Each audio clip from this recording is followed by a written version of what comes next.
প্রিয়। আপনার সন্তান কি আপনার কাছে প্রিয় না? যারা কথা বলে না তাদের মনে প্রিয় না। আপনার সন্তান আপনার কাছে প্রিয় কিনা? আপনার বাবা মা আপনার কাছে প্রিয় কিনা? আপনার স্ত্রী আপনার কাছে প্রিয় কিনা? আপনার সম্পদ, যে বাড়িটা আপনি বানাইছেন, সেই বাড়িটা আপনার কাছে প্রিয় কিনা বলেন? আপনার যে টাকা, যে সম্পদ আপনি উপার্জন করেছেন কষ্ট করে, সেই টাকাটা আপনার কাছে প্রিয়।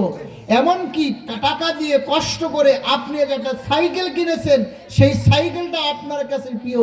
ওই সাইকেলটা একজন নিয়ে যদি নষ্ট করে আপনার কষ্ট লাগে, কথা বলেন ঠিক কিনা? দুনিয়ার সব আল্লাহর নেয়ামত আমাদেরকে আল্লাহ তাআলা দান করেছেন, এই সব নেয়ামত আমাদের কাছে আল্লাহ তাআলা প্রিয় করেছেন।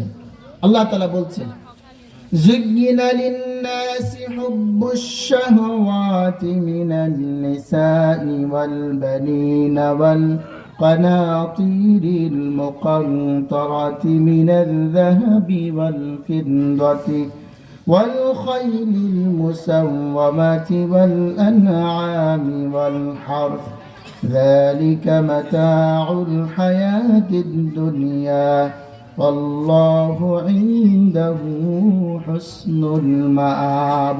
জোরে বলি আল্লাহু আকবার।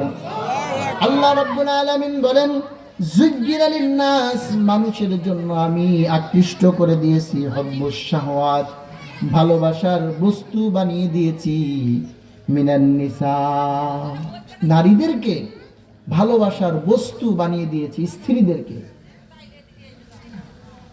বিশ্বনবী সাল্লাল্লাহু আলাইহি সাল্লাম বলেন, তিনটি জিনিস আমার কাছে প্রিয়। এক নাম্বার হচ্ছে সুগন্ধি, দুই নাম্বার হচ্ছে সালাত, তিন নাম্বার হচ্ছে আমার স্ত্রী। বিশ্বনবী সাল্লাল্লাহু আলাইহি সাল্লামের স্ত্রীদেরকে নবী করিম সাল্লাল্লাহু আলাইহি সাল্লাম ভালোবাসতেন। আমাদের কাছে বিশ্বনবীর কাছে প্রিয় ছিল তার স্ত্রী এবং সুগন্ধি এবং নামাজ। এখন চিন্তা করেন, আমাদের যুব সমাজ যারা বিবাহিত, এমন বিবাহিত অনেক পুরুষ আছে, নিজের স্ত্রী তার কাছে প্রিয় না, অন্যের স্ত্রী প্রিয় হয়, কথা বলেন ঠিক কিনা? এই জন্য সমাজের ভিতরে পরকীয়া ছড়ায় গেছে, কথা বলেন ঠিক কিনা?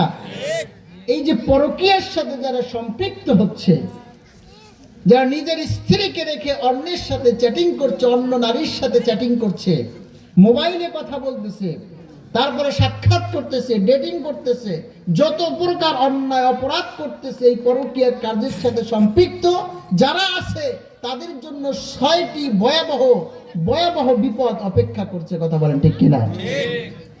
এক নাম্বার, তার জীবন থেকে তার চেহারার সৌন্দর্য আল্লাহ তাআলা তুলে নেবেন।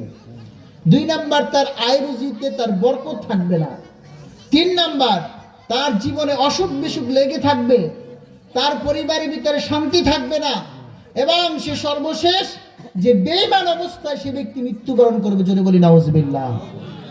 সুতরাং যে সকল ভাইরা এই পরকীয়া নামক এই সম্পর্কের সাথে যারা জড়িয়ে আছেন, তওবা তিল্লা করে ইস্তিগফার করে এই পথ থেকে ফিরে আসেন। আল্লাহ তাআলা আমাদের সকলকে এই জঘন্যতম অপরাধ থেকে ফিরে আসার তৌফিক দান করুন। জোরে বলে আমিন। তবে নিজের স্ত্রীর প্রতি ভালোবাসা রাখা, এটা নবী করিম সাল্লাল্লাহু আলাইহি সাল্লামের সুন্নাহ। নবী করিম সাল্লাল্লাহু আলাইহি সাল্লাম নিজের স্ত্রীদেরকে ভালোবাসতেন। এরপরে আল্লাহ তাআলা বলছেন, ওয়াল বানিনা ওয়াল কানাতিরিল মুকানতারাতি মিনাজ যাহাবি ওয়াল ফিদ্দা। আল্লাহ তাআলা বলেন, তোমাদের সন্তান, তোমাদের স্ত্রী, তোমাদের সোনাদানার স্তূপ, তোমাদের যে সুদর্শন, যে তোমাদের যে বাহন, সেই বাহনগুলোকে আমি আল্লাহ তাআলা প্রিয় করে পাঠাইছি। সম্মানিত ভাইরা, এই দুনিয়াতে আমাদেরকে আল্লাহ যত সম্পদ দান করেছেন, আওয়াজ দিয়ে বলেন, এই সব সম্পদকে আমাদের চিরস্থায়ী না ক্ষণস্থায়ী? জোরে বলতে হবে, চিরস্থায়ী না ক্ষণস্থায়ী? এই দুনিয়ার সব কিছু ছেড়ে আমাদের চলে যেতে হবে কিনা বলেন? এই দুনিয়ার যে সম্পদগুলো আছে এর প্রতি আমাদের ভালোবাসা আছে।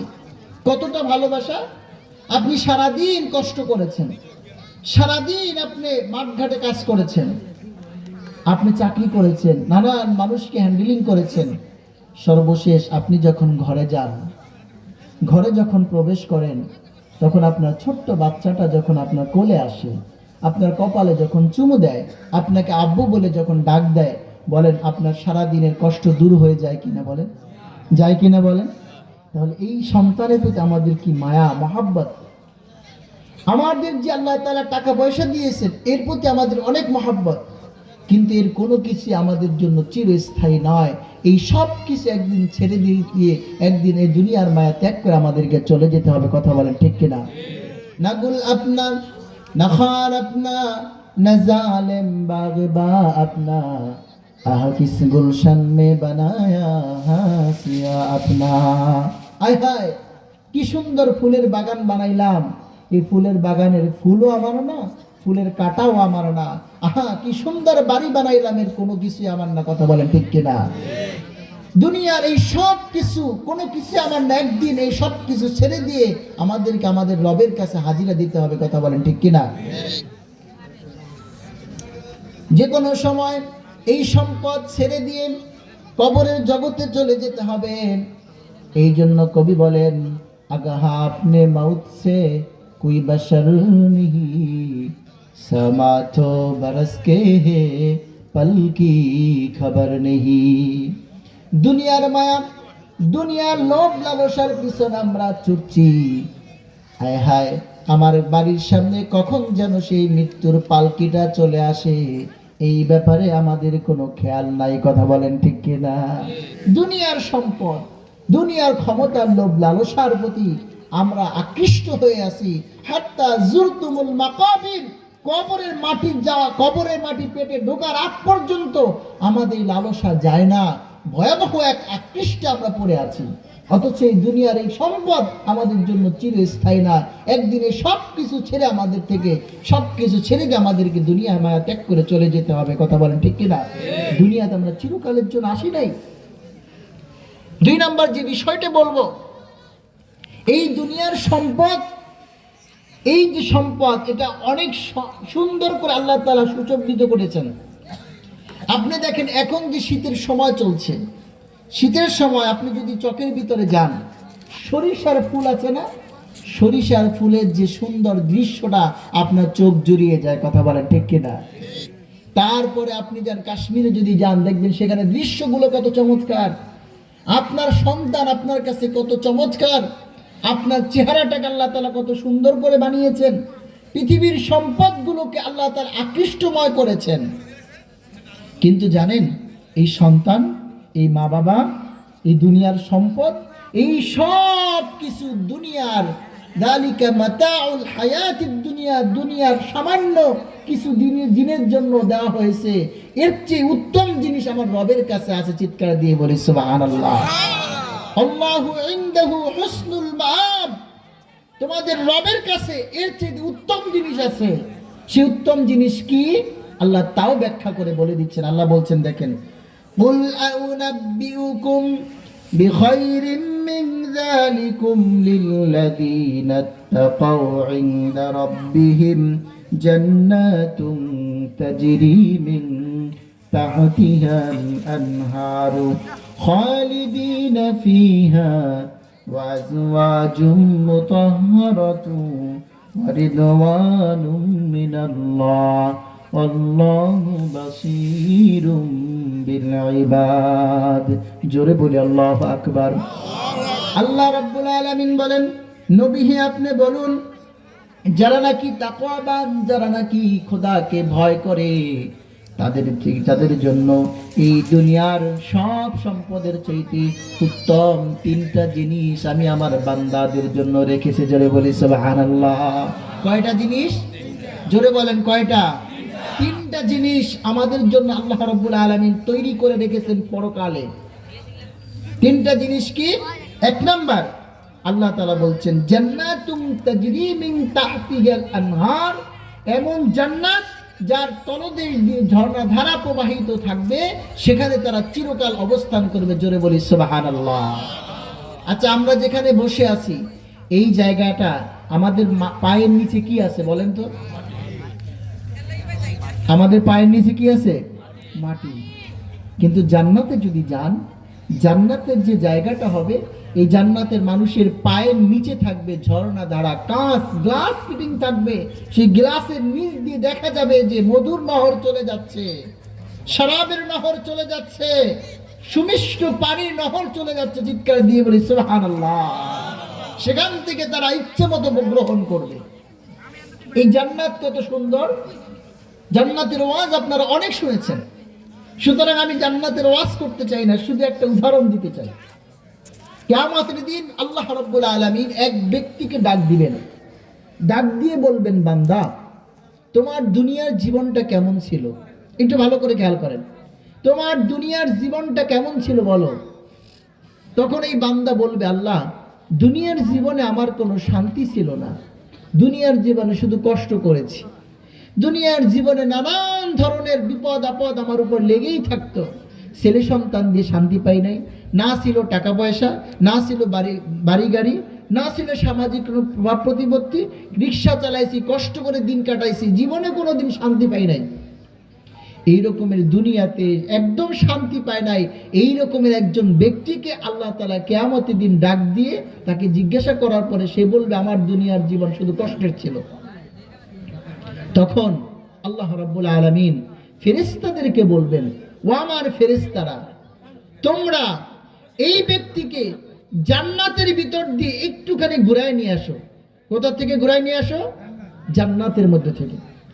জান্নাতের ভিতর থেকে একটুখানি ঘুরায় নিয়ে আসার পরে জান্নাতের দৃশ্যটা শুধু দেখাবে, দেখানোর পরে ঘুরাইয়া এনে এবার আবার আল্লাহর সামনে তাকে দাঁড় করিয়ে এবার আল্লাহ তাআলা তাকে জিজ্ঞাসা করবেন, বান্দা এবার বলো তো তোমার দুনিয়ার জীবন কেমন ছিল?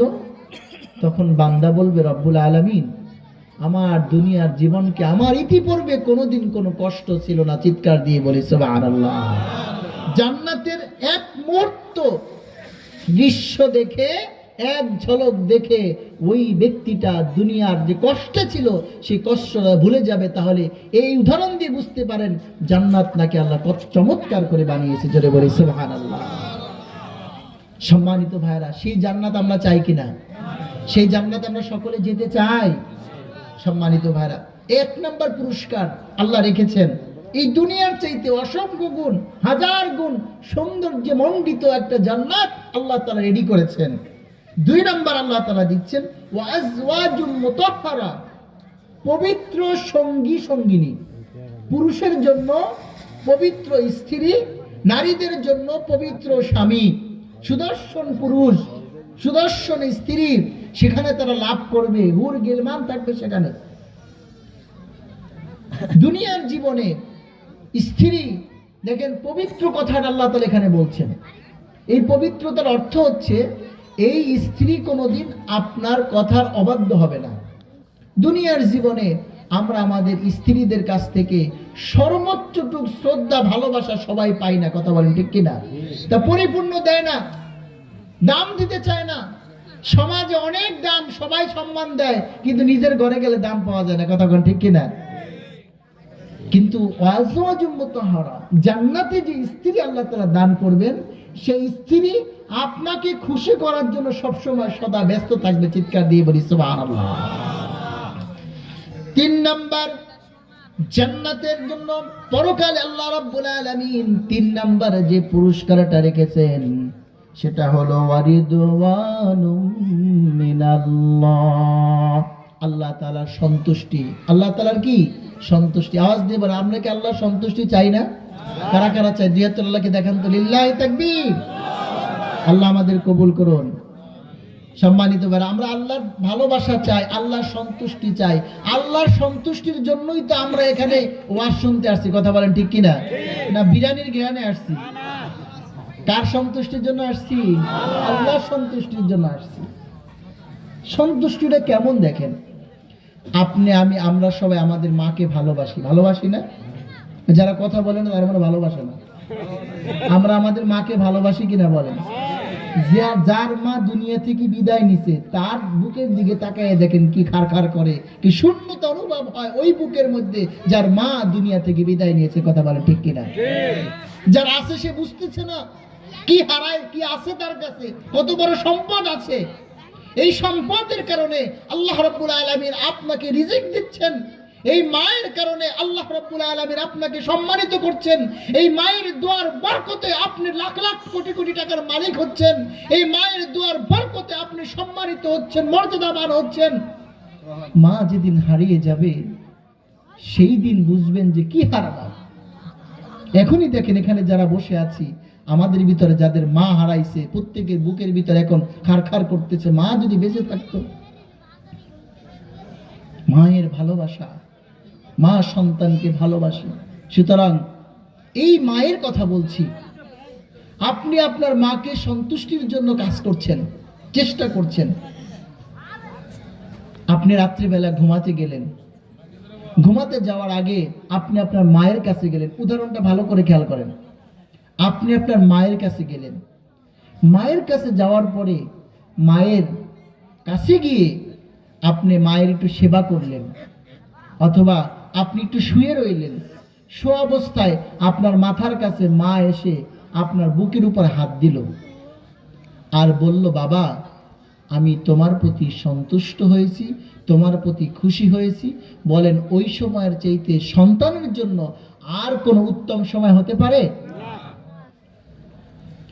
মা যে আমাকে জন্ম দিয়েছেন, যে আমাকে দুনিয়ার আলো দেখিয়েছেন, 10টি মাস পর্যন্ত গর্ভে ধারণ করিয়েছেন, এই মা, দুনিয়ার এই মায়ের সন্তুষ্টি পেয়ে যদি আমরা এত আনন্দিত হই, যে রব, যে মালিক আমাদেরকে সৃষ্টি করেছেন, যে মালিক আমাদেরকে নিজ হাতে তৈরি করেছেন, লাকাদ খালাকনাল ইনসানা ফি আহসানি তাকওয়িম, সুন্দর আকৃতিতে, সুন্দর অভাবে যে মালিক আমাদেরকে বানাইছেন, আমাদেরকে সৃষ্টি করেছেন, ওই মালিক কিয়ামতের দিন আপনাকে আমাকে ডাক দিয়ে যদি বলে, পর্দার আড়ালে নিয়ে যদি বলে, বান্দা আমি তোর প্রতি খুশি হয়েছি, সন্তুষ্ট হয়েছি, এর চাইতে আনন্দের আর কিছু হবে কিনা বলেন?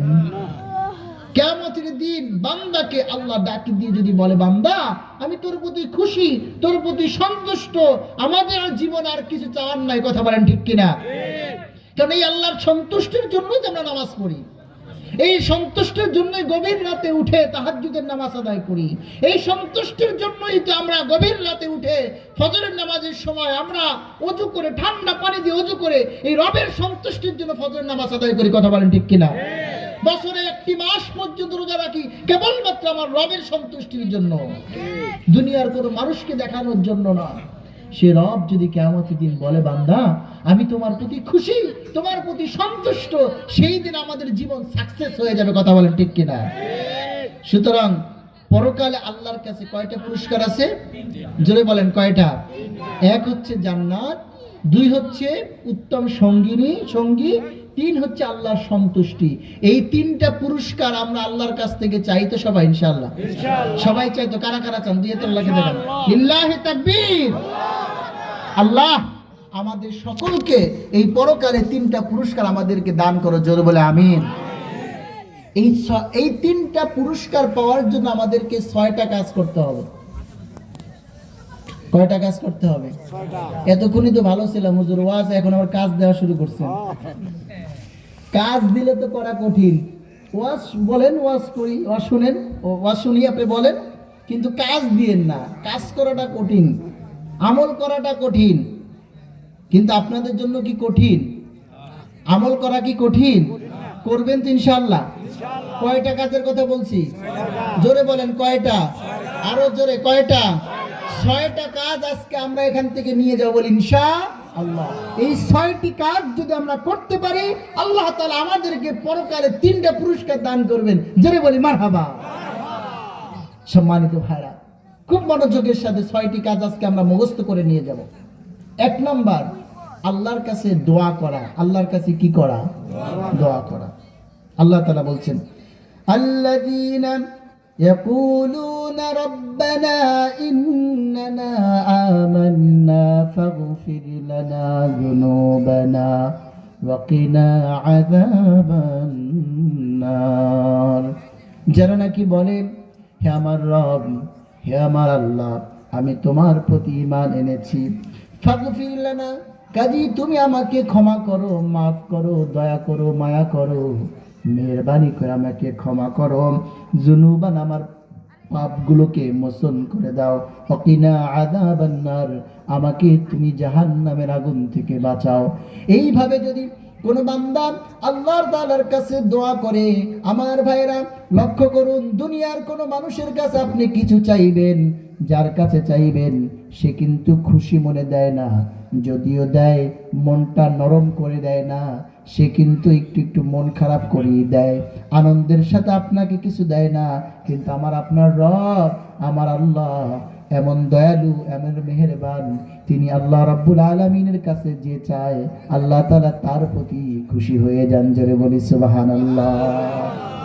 আল্লাহ রাব্বুল আলামিন হচ্ছেন দয়াময় রহমান, আল্লাহ রাব্বুল আলামিন হচ্ছেন ক্ষমাশীল, আল্লাহ রাব্বুল আলামিন হচ্ছেন বান্দার প্রতি দয়ালু মেহেরবান। তিনি এমন দয়ার মালিক যে আল্লাহ রাব্বুল আলামিনের কাছে তওবা করে, আল্লাহ রাব্বুল আলামিন ওই তওবাকারীর গুনাহ শুধু মাফ করেন না, ওই তওবাকারীকে আল্লাহ রাব্বুল আলামিন গুনাহ দিয়ে পাল্টি দিয়ে নেকি দিয়ে পূরণ করে দেন। জোরে বলি সুবহানাল্লাহ। আল্লাহ তাআলা বলেন, ইয়া আইয়ুহাল্লাযীনা আমানু তুবু ইলাল্লাহি তাওবাতান নাসুহা। হে ইমানদারগণ, তোমরা তাওবাতুন নাসুহা করো। তাওবাতুন নাসুহার অর্থ হচ্ছে তিনটা বিষয়ের সমন্বয়। যেই তাওবা, সেই তাওবার নাম হচ্ছে তাওবাতুন নাসুহা। এক নাম্বার হচ্ছে যে তাওবার ভিতরে বান্দা নিজের গুনাহকে স্বীকার করে, পাপ করে ফেলছে, স্বীকার করে রব্বুল আলামিন আমি ভুল করেছি, আমি অন্যায় করেছি, নিজেকে অপরাধী হিসাবে স্বীকার করে। দুই নাম্বার অনুতপ্ত হয়। তিন নাম্বার এই শপথ করে রব্বুল আলামিন যা ভুল করেছি আর জীবনে এই ভুল করব না। এই তিনটার সমন্বয়ে যে ব্যক্তি তওবা করে তার তওবা হচ্ছে তাওবাতুন নাসুহা। যেমন আমাদের পিতা, আদি পিতা হযরত আদম আলাইহিস সালাম বলেছিলেন, ভুল করার পরে বলেছিলেন, রব্বানা যালামনা আনফুসানা ওয়া ইল্লাম তাগফির লানা ওয়া তারহামনা লানাকুনান্না মিনাল খাসিরিন। হে আল্লাহ, আমি নিজের নফসের প্রতি জুলুম করেছি, অত্যাচার করেছি, ভুল করেছি, আমি অনুতপ্ত। তুমি যদি ক্ষমা না করো, তুমি যদি মেহেরবান না করো, তুমি যদি দয়া না করো, আমি তো ক্ষতিগ্রস্ত হয়ে যাব। এইভাবে অনুতপ্ত হয়ে যারা তওবা করবে তাদের তওবাটাকে আল্লাহ বলছেন তাওবাতুন নাসুহা। আর এই তাওবাতুন নাসুহা যারা করবে আল্লাহ তাআলা তাদের ব্যাপারে বলছেন ওয়ায়ুকাফির আনকুম সাইয়্যাতিকুম, আমি ওই বান্দার গুনাহকে পাল্টিয়ে আমি নেকি দিয়ে পূরণ করে দিব। জোরে বলি সুবহানাল্লাহ। শুধু তাই নয়, ওয়াইদখিলকুম জান্নাতিন তাজরি মিন তাহতিহাল আনহার, এবং আমি আল্লাহ রাব্বুল আলামিন ওই ব্যক্তিকে আমি এমন জান্নাত দান করব যার তলদেশ দিয়ে ঝর্ণা ধারা প্রবাহিত হবে। জোরে বলি সুবহানাল্লাহ। সুতরাং আমরা আমাদের রবের কাছ থেকে তওবা করে ক্ষমা চেয়ে আমরা নিজেদের গুনাহগুলোকে পাল্টিয়ে আবার জান্নাত লাভ করতে চাই কিনা বলেন ভাই? তাওবা এমন একটা ইবাদত, আল্লাহ রাব্বুল আলামিন তাওবাকে বড়ই পছন্দ করেন, বড়ই ভালোবাসেন। যে ব্যক্তি তাওবা করে সে যদি মন থেকে ইখলাসের সাথে, আন্তরিকতার সাথে তাওবা করে, আল্লাহ রাব্বুল আলামিন তার তাওবাকে কবুল করেন। এমন ভাবে কবুল করেন, বিশ্বনবী সাল্লাল্লাহু আলাইহি ওয়াসাল্লামের জামানায় একজন জেনাকার নারী বিশ্বনবীর কাছে আসছে, এসে বলতেছে, ইয়া রাসূলুল্লাহ, আমি ভুল করেছি, আমি অপরাধ করেছি, আমি অন্যায় করেছি, আমি জেনা করে ফেলেছি, আমার এখন কি উপায়? ইয়া রাসূলুল্লাহ, শরীয়তের যে আইন আছে সেই আইন আমার উপর আপনি বাস্তবায়ন করুন। বিশ্বনবী বলেন, আমি মানবতার মুক্তির জন্য এসেছি, আমি মানুষকে হত্যা করার জন্য আসি নাই। তাকে প্রশ্ন করলেন, তুমি জেনা করার পরে তোমার গর্ভে কি কোনো সন্তান আসছে? তখন মহিলা বলছে, ইয়া রাসূলুল্লাহ, হ্যাঁ, আমার গর্ভে সন্তান আসছে। আল্লাহ নবী বললেন, তুমি অপরাধ করেছো, কিন্তু এই ছোট্ট শিশু তো অপরাধ করে নাই, আমি তাকে হত্যা করতে পারবো না, আমি তোমার উপরে পাথর নিক্ষেপ করে হত্যা করতে পারবো না। তুমি অপরাধী, কিন্তু তোমার সন্তান অপরাধী নয়। কাজেই তোমার সন্তান যখন ভূমিষ্ঠ হবে তখন তুমি এসো, তোমার শরীয়তের আইন আমি তোমার উপরে কার্যকর করব। তখন ওই মহিলা কান্না করতে করতে বাড়ি চলে যাচ্ছেন আর বলতেছেন, এই অবস্থায় আমি যদি মারা যাই তাহলে আমি তো একজন জেনাকার হিসেবে মারা যাব। অনুতপ্ত এমন ভাবে হয়েছে, আল্লাহ রাব্বুল আলামিনের আরশ পর্যন্ত তার প্রতি খুশি হয়েছে। আমার ভাইয়েরা লক্ষ্য করুন, এবার মহিলা তার সন্তান আস্তে আস্তে পেটের ভিতরে বড় হচ্ছে। এরপরে যখন সন্তান ভূমিষ্ঠ হলো, ভূমিষ্ঠ হওয়ার পরে ছোট্ট সন্তানকে কোলে করে বিশ্বনবী সাল্লাল্লাহু আলাইহি ওয়াসাল্লামের কাছে আসলো, বলল, ইয়া রাসূলুল্লাহ, আমার সন্তান দেখেন ভূমিষ্ঠ হয়েছে, আপনি এখন আমার উপরে আপনার ইসলামের শরীয়তের আইন আপনি কার্যকর করুন। তখন আল্লাহর নবী বললেন, তুমি অপরাধ করেছো, সেজন্য তুমি শাস্তি পাবেন, কিন্তু তোমার সন্তান, এই সন্তানের হক রয়েছে, অধিকার রয়েছে। তোমার 2 বছর পর্যন্ত তোমার দুধ পান করা তার অধিকার আছে। এই সন্তান যতদিন পর্যন্ত দুধ পান করা ছাড়তে পারবে না, ততদিন পর্যন্ত আমি তোমার উপরে আইন বাস্তবায়ন করতে পারবো না। মহিলা এবার বাড়িতে যাওয়ার পরে কান্না করতে করতে যাচ্ছে, আর বাড়িতে গিয়ে চিন্তা করছে, হায় হায়, এভাবে যদি আমি মারা যাই তাহলে তো আমি জেনাকারের কাতারে পড়ে যাব, তাহলে আমার কি অবস্থা হবে। তখন মহিলা এভাবে কান্না করতেছে আর খুব তাড়াতাড়ি তার সন্তানকে দুধের পাশাপাশি শক্ত কিছু খাবারের ব্যবস্থা, খাবারের অভ্যাস করার চেষ্টা করতেছে। 6 মাস যখন হয়েছে, তখন অভ্যাস করতে করতে ছোট্ট শিশুর মুখের ভিতরে দুধ ছাড়া অন্য খাবার দেওয়ার অভ্যাস সন্তানের হয়ে গিয়েছে। এই অবস্থায় যখন ওই শিশুকে নিয়ে বিশ্বনবী সাল্লাল্লাহু আলাইহি সাল্লামের দরবারে আসছে, এক টুকরা খাবার নিয়ে আসছে, ইয়া রাসূলুল্লাহ, দেখেন সন্তানকে মুখের ভিতর দিচ্ছে আর বলতেছে, দেখেন ইয়া রাসূলুল্লাহ, আমার সন্তানটা কি খাইতে পারে, ইয়া রাসূলুল্লাহ, আপনি আমার উপর এখন অন্ততপক্ষে জেনার যে শাস্তি, আমার উপরে কঙ্কর নিক্ষেপ করে আমাকে হত্যার ব্যবস্থা আপনি করেন। তখন আল্লাহর নবী সাল্লাল্লাহু আলাইহি সাল্লাম সাহাবীদেরকে নির্দেশ দিলেন, মহিলাকে কোমর পর্যন্ত গেড়ে দাও। গেড়ে দেওয়ার পরে চতুর্দিক দিয়ে তার উপরে পাথর নিক্ষেপ করা শুরু করলো। পাথর নিক্ষেপ করতে গিয়ে মহিলার শরীর থেকে এক ফোঁটা রক্ত ছিটে একজন সাহাবীর গায়ে লাগলো, আর সাহাবী বলে সে বর্ষনা দিতে লাগলো, সি, একজন জেনাকারিনীর রক্ত আমার গায়ে লেগেছে। এইভাবে ভৎসনা করতে লাগলো। বিশ্বনবী বললেন, ও আমার সাহাবী, তুমি তাকে ভৎসনা করো না। এই মহিলা যে তওবা করেছে, এই তওবা আল্লাহ এত পছন্দ করেছেন, এই মহিলার তওবা যদি গোটা পৃথিবীর মানুষের ভিতরে সমভাবে বন্টন করা হয়, তাহলে দুনিয়ার সব মানুষকেই আল্লাহ তাআলা ক্ষমা করে দিবেন। জোরে বলি সুবহানাল্লাহ। আমার ভাইয়েরা লক্ষ্য করুন, এবার এখানে শিক্ষাটা হচ্ছে এই জায়গায়, এই মহিলা কিন্তু নিষ্পাপ হয়ে গেল জেনা করার পরেও, কথা বলেন ঠিক কিনা? জেনা করার পরেও কিন্তু মহিলা নিষ্পাপ অবস্থায় দুনিয়া থেকে ত্যাগ করেছে, নিষ্পাপ অবস্থায় যেতে পেরেছে। জেনার মতো এত বড় অপরাধ করার পরেও আমার ভাইরা, কারণটা কি? কারণ ওই সময়ে শরীয়তের আইন চালু ছিল, কথা বলেন ঠিক কিনা? শরীয়তের আইন থাকার কারণে ওই সময়ে ওই মহিলা নিষ্পাপ হয়ে জেনা করার পরেও নিষ্পাপ হয়ে ওই মহিলা সেদিন নিষ্পাপ হয়ে যেতে পারছে। যদি শরীয়তের আইন না থাকতো তাহলে ওই মহিলা যেতে পারতো না নিষ্পাপ হয়ে, কথা বলেন ঠিক কিনা? সুতরাং শরীয়তের আইন জমিনে কায়েম হওয়ার দরকার আছে না নাই? কথা আসতে হয়ে যাচ্ছে, আছে না নাই? জমিনে যদি শরীয়ত আইন থাকে তাহলে সমাজে শান্তি শৃঙ্খলা ফিরে আসবে, কথা বলেন ঠিক কিনা? আমাদের সমাজের ভিতর অন্যায় আছে কিনা বলেন? জেনা আছে কিনা? সুদ আছে কিনা? আওয়াজ যেমন হচ্ছে মনে হয় সমাজ তো ফেরেস হয়ে গেছে, সমাজের কোনো অন্যায় নাই। বলেন সমাজে সুদ আছে কিনা? জেনা আছে কিনা?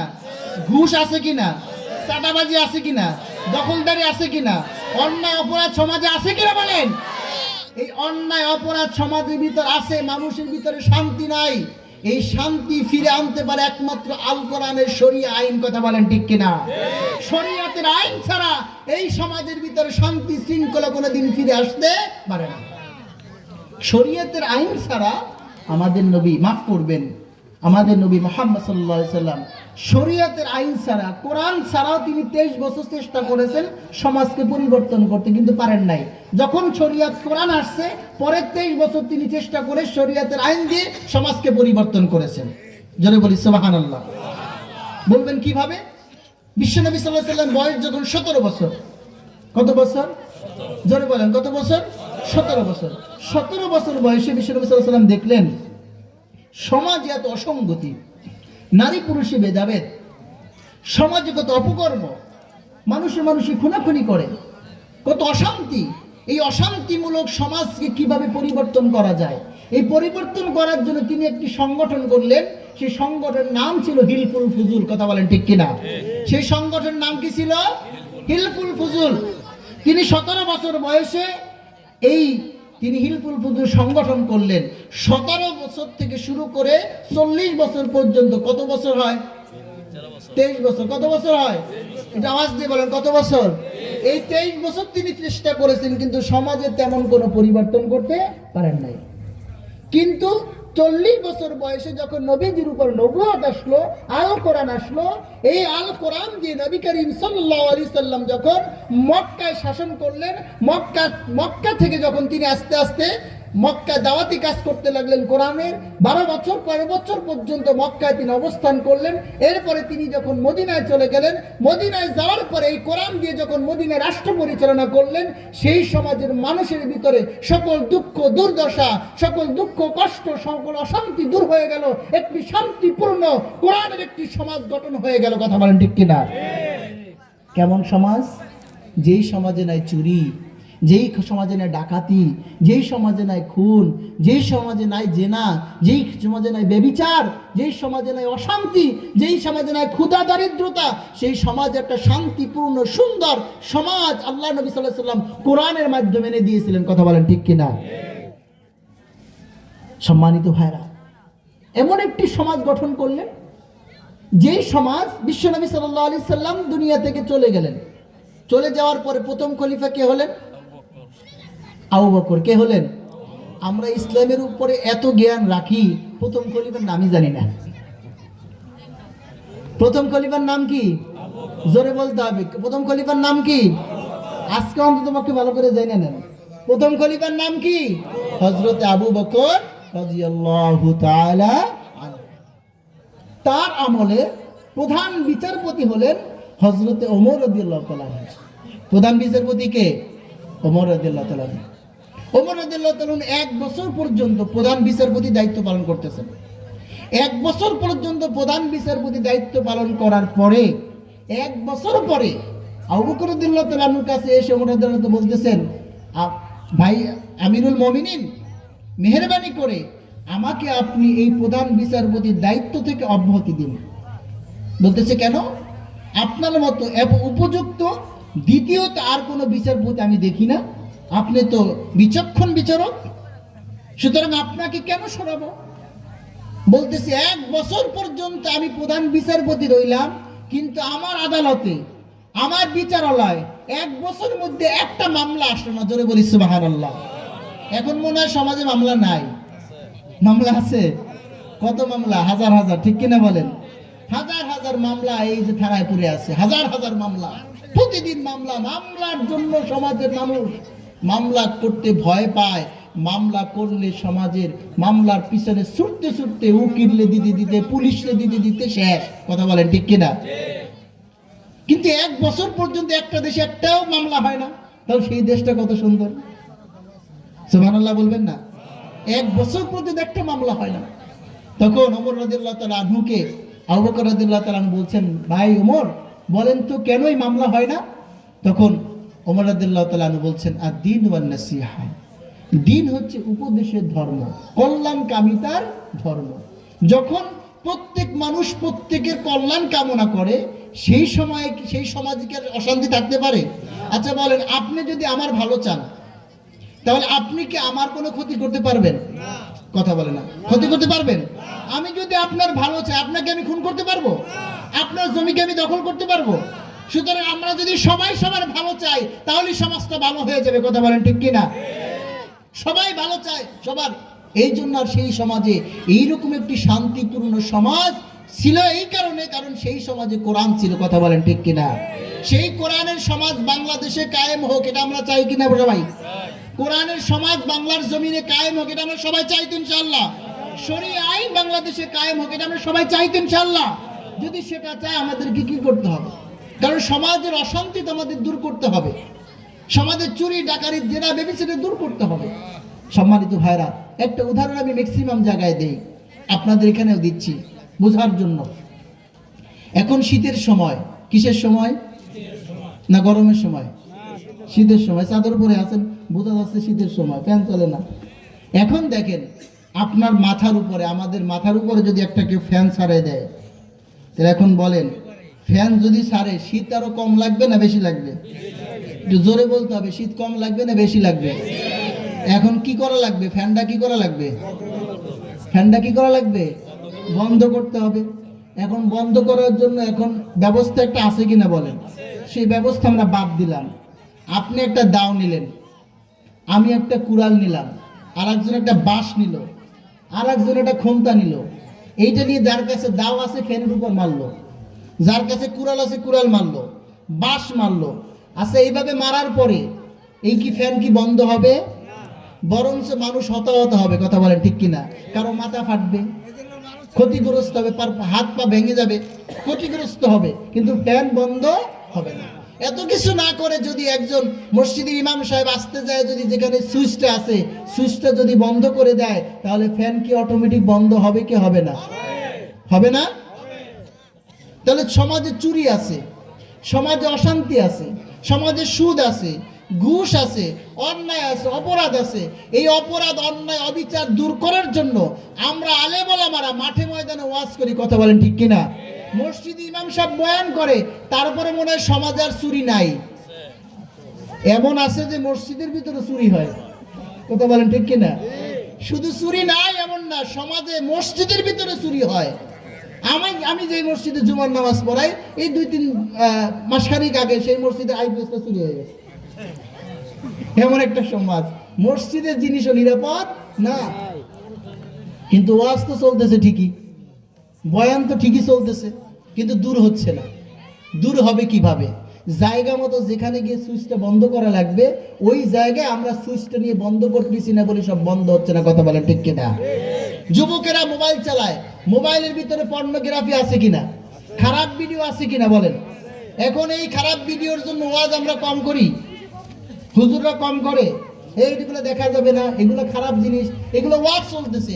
আসলে যুবকদের কি এই খারাপ জিনিস দেখা বন্ধ হয়েছে? কিন্তু যদি রাষ্ট্রীয়ভাবে এই মোবাইলের ভিতরে যে ওয়েবসাইট আছে, এই ওয়েবসাইট জায়গা মতো যদি বন্ধ করে দেয়, তাহলে বলেন যুবকেরা গুতায়া কি আর অশ্লীল জিনিস খারাপ জিনিস বের করতে পারবে? আওয়াজ দিয়ে বের করতে পারবে?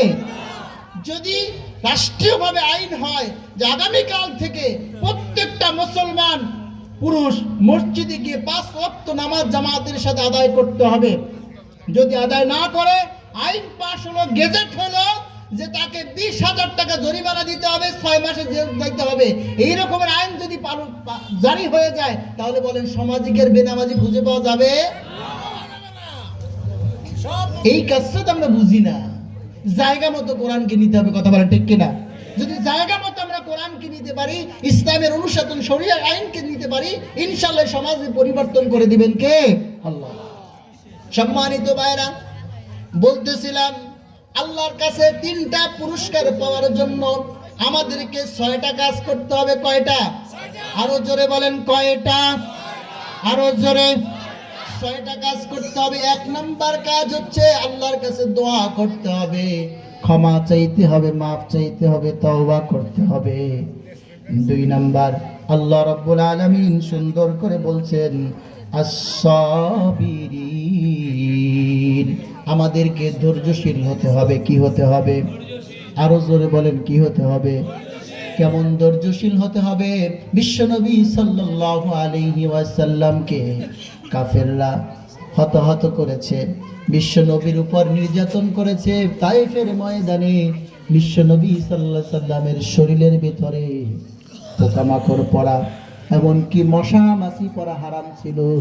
সেই শরীরের ভিতরে বিশ্বনবী সাল্লাল্লাহু আলাইহি সাল্লামের শরীরে কাফেররা পাথর নিক্ষেপ করেছে, নবীজির শরীর থেকে রক্ত বের হয়েছে। রক্ত বের হওয়ার পরে বিশ্বনবী সাল্লাল্লাহু আলাইহি সাল্লামের জুতা মুবারক রক্তে চাপে, রক্তে তার জুতা আটকে গিয়েছে। এরপরেও যখন জিবরাইল আলাইহিস সালাম এসে বলল, ইয়া রাসূলুল্লাহ, আপনি বলেন, আপনি অনুমতি দিলে উহুদ পাহাড় এনে এই কাফেরদের উপরে রেখে দিব, গোটা কাফের ধ্বংস হয়ে যাবে। বিশ্বনবী সাল্লাল্লাহু আলাইহি সাল্লাম কি ধৈর্যের পরীক্ষা দিলেন, কি পরাকাষ্ঠা প্রদর্শন করলেন। বিশ্বনবী বললেন, শোনো, যদি মানুষগুলোকে হত্যা করে দাও তাহলে আমি কার কাছে দাওয়াত দিব? লা ইলাহা ইল্লাল্লাহ, লা ইলাহা ইল্লাল্লাহ, লা ইলাহা ইল্লাল্লাহ, লা ইলাহা ইল্লাল্লাহ, জোরে লা ইলাহা ইল্লাল্লাহ, লা ইলাহা ইল্লাল্লাহ, লা ইলাহা ইল্লাল্লাহ মুহাম্মাদুর রাসূলুল্লাহ সাল্লাল্লাহু আলাইহি ওয়াসাল্লাম। সম্মানিত ভাইরা, আমরা সেই নবীর মতো ধৈর্য ধারণ করি তো নাকি? না একটু রাগ হলে বউরে তালাক দিয়ে দেই, ঠাস করে তালাক দিয়ে দেয়, একসাথে 3 তালাক, 14 তালাক, 14 ঘুষি তালাক, এমন দেয় কিনা বলেন? তালাক দেওয়ার পরে তারপর ইমাম সাহেবের কাছে আসে, হুজুর বলে তো দিয়ে ফেলাইছি 3 তালাক, কি করা যায়? কোন কোন হুজুর আবার ফতোয়া দিয়ে দিচ্ছে, ঠিক আছে রাগের মাথায় দিচ্ছে তো সমস্যা নাই। আচ্ছা বলেন, রাগের মাথায় তালাক দিলে তালাক হয় না? আচ্ছা মানুষ তালাক দেয় কি খুশি মনে দেয়? বউরে বলে, হ্যাঁ হ্যাঁ তোমার আমি তালাক দিয়ে দিলাম, এরকম বলে নাকি? রাগ করেই তো দেয়, কথা বলেন ঠিক কিনা?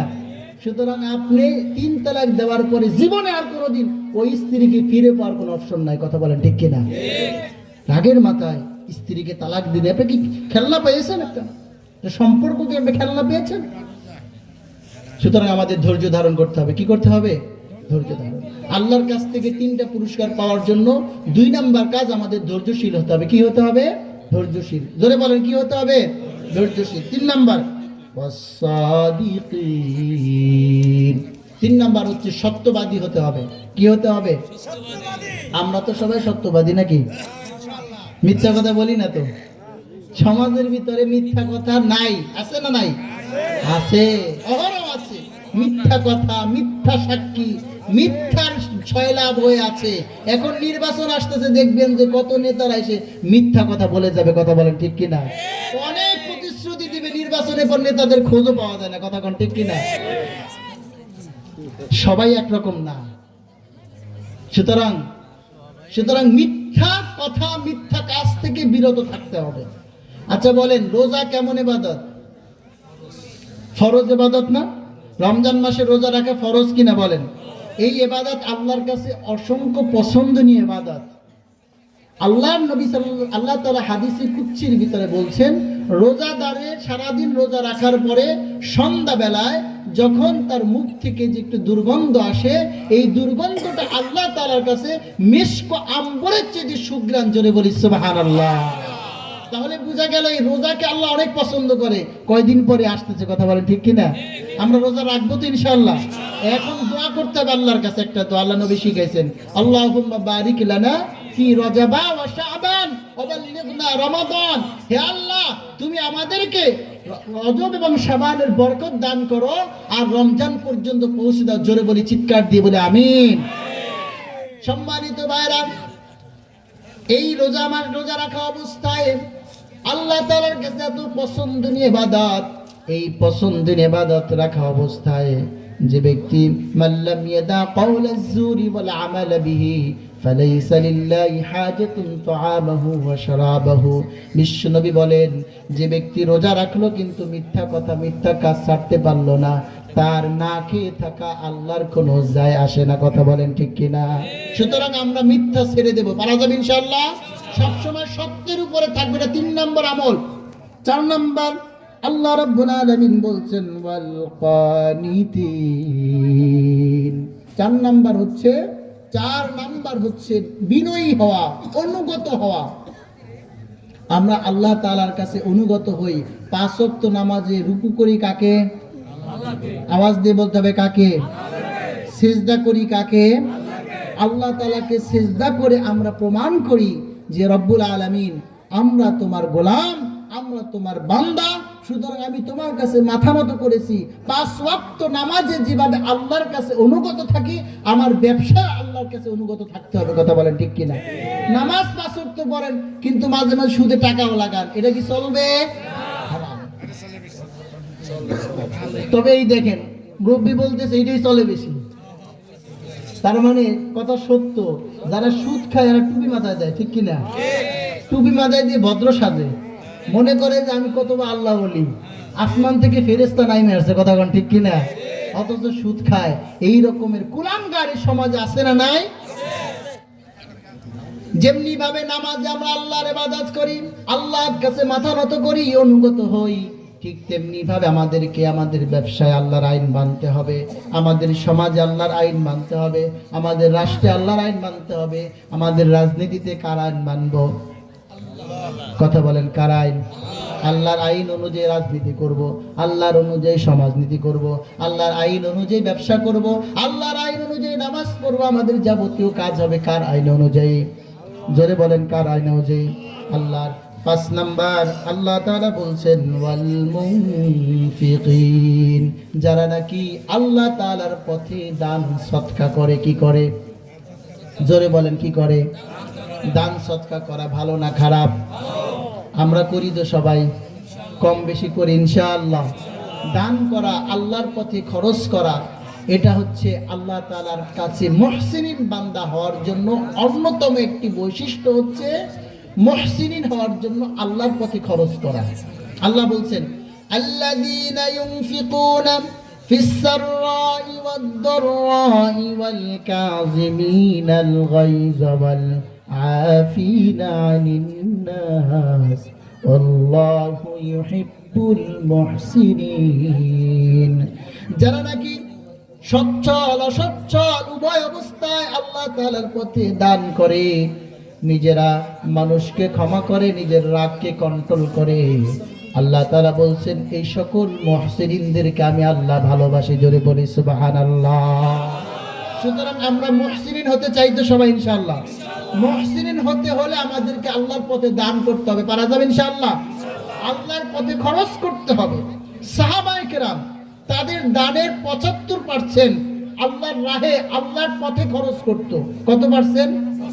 জোরে বলতে হবে, কত পার্সেন্ট? 75%। চিন্তা করছেন 100 টাকা কামাই করে কয় টাকা দেয়? 75 টাকা। আপনি কয় টাকা দেন? মাঝে মাঝে 10 টাকা 5 টাকা দেয়, আবার মসজিদে গিয়ে সিরা 5 টাকা চালাই দেয়। কথা বলেন ঠিক কিনা? মসজিদের ভিতরে দেখবেন যত সিরা টাকা, ফাটা টাকা, টেপ মারা টাকা, কারণ ওটা আর কোথাও চলে না, মসজিদে চালায়। কথা বলেন ঠিক কিনা? নিয়ত খারাপ। এই যে ভাই বলছে নিয়ত খারাপ। সম্মানিত ভাইরা, জাল নোটে পাওয়া যায়। সম্মানিত ভাইরা, আল্লাহর পথে দিতে হবে ভালো জিনিস, পবিত্র জিনিস। কথা বলেন ঠিক কিনা? ভালো জিনিস আল্লাহর পথে খরচ করতে হবে, ভালো জিনিস দিতে হবে, পবিত্র জিনিস দিতে হবে। আল্লাহ তাআলা অপবিত্রতাকে পছন্দ করেন না। আল্লাহ নিজে পবিত্র এবং তিনি পবিত্র জিনিস গ্রহণ করেন। আল্লাহ তাআলা পবিত্র, এই জন্য তিনি অপবিত্র জিনিস আল্লাহ গ্রহণ করেন না। কথা বলেন ঠিক কিনা? সুতরাং আমরা পবিত্র জিনিস দান